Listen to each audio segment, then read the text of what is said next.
Let's go live to the Shadow Minister for Indigenous Australians, Jacinta Price. Senator, thanks for your time. You've announced some changes to, or proposed plans to change cultural heritage laws. Can you give our viewers a sense of what you're hoping to achieve?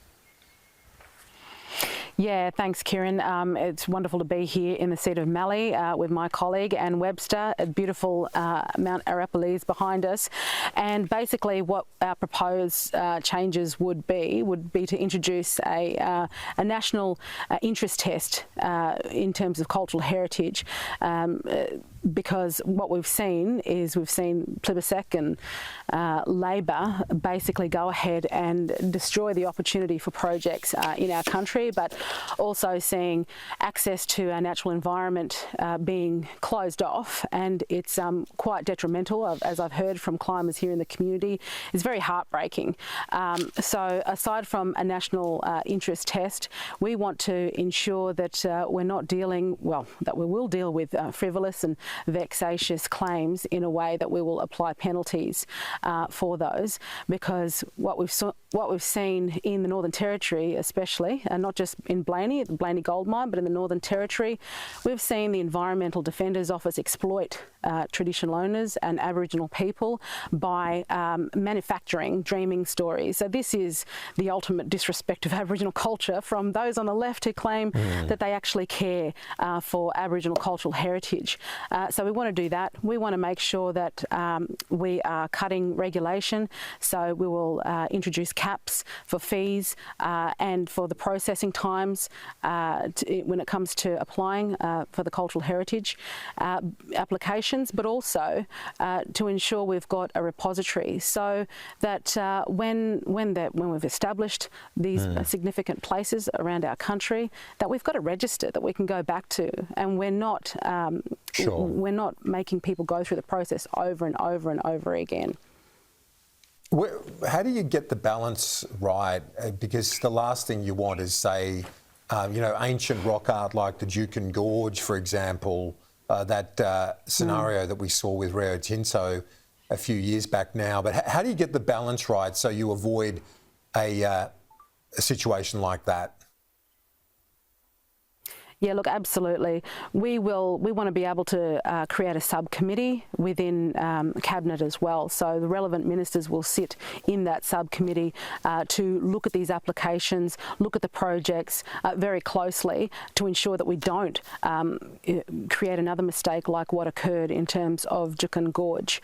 We want to get the balance right. So we want to make sure that we are looking after our natural environment and those culturally significant places, that we're protecting those areas, but that we're not stifling projects from going forward as well. And that's ultimately what it's all about. Tanya Plibersek said that she would provide reforms in this space. They've done nothing. They've completely dropped the ball.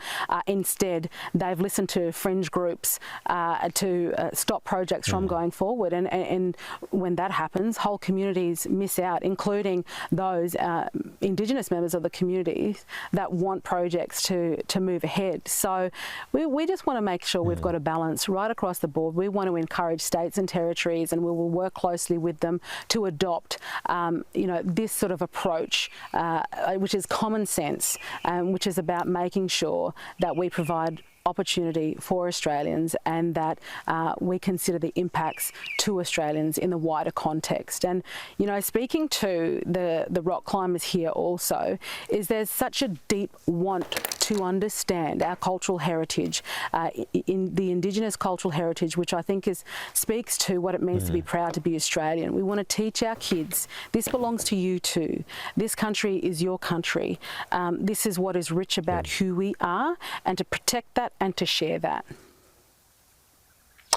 Just on another matter, if I can, the opposition leader was asked about the welcome to country and that sort of a debate that's erupted really since Anzac Day, and asked about the use, by Qantas when the planes land in various cities and there's a welcome to country by the flight attendant, or acknowledgement of country, I should say, more appropriately. But what's your read on that? He thinks it's gone too far with some of those references by Qantas and so on.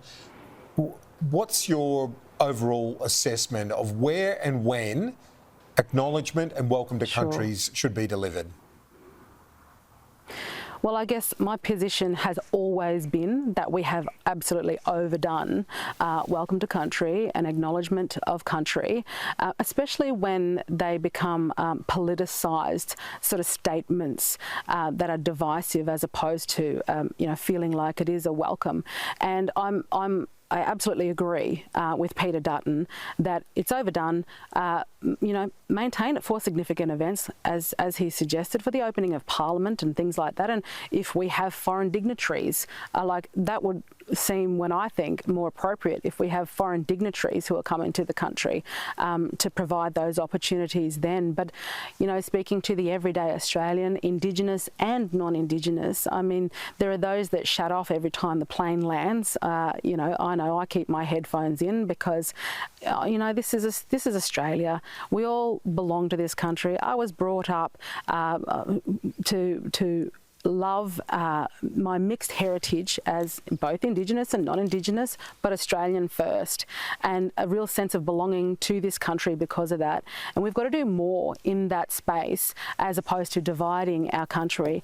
And I want our kids to be proud to call themselves Australian and not feel bad in any way for feeling a sense of pride in our country. And considering our geopolitical circumstances right now, that is the direction we need to be going, is instilling a sense of pride in who we are without the politicization of culture, but basically just sharing knowledge with one another. Ultimately, that's what it's all about.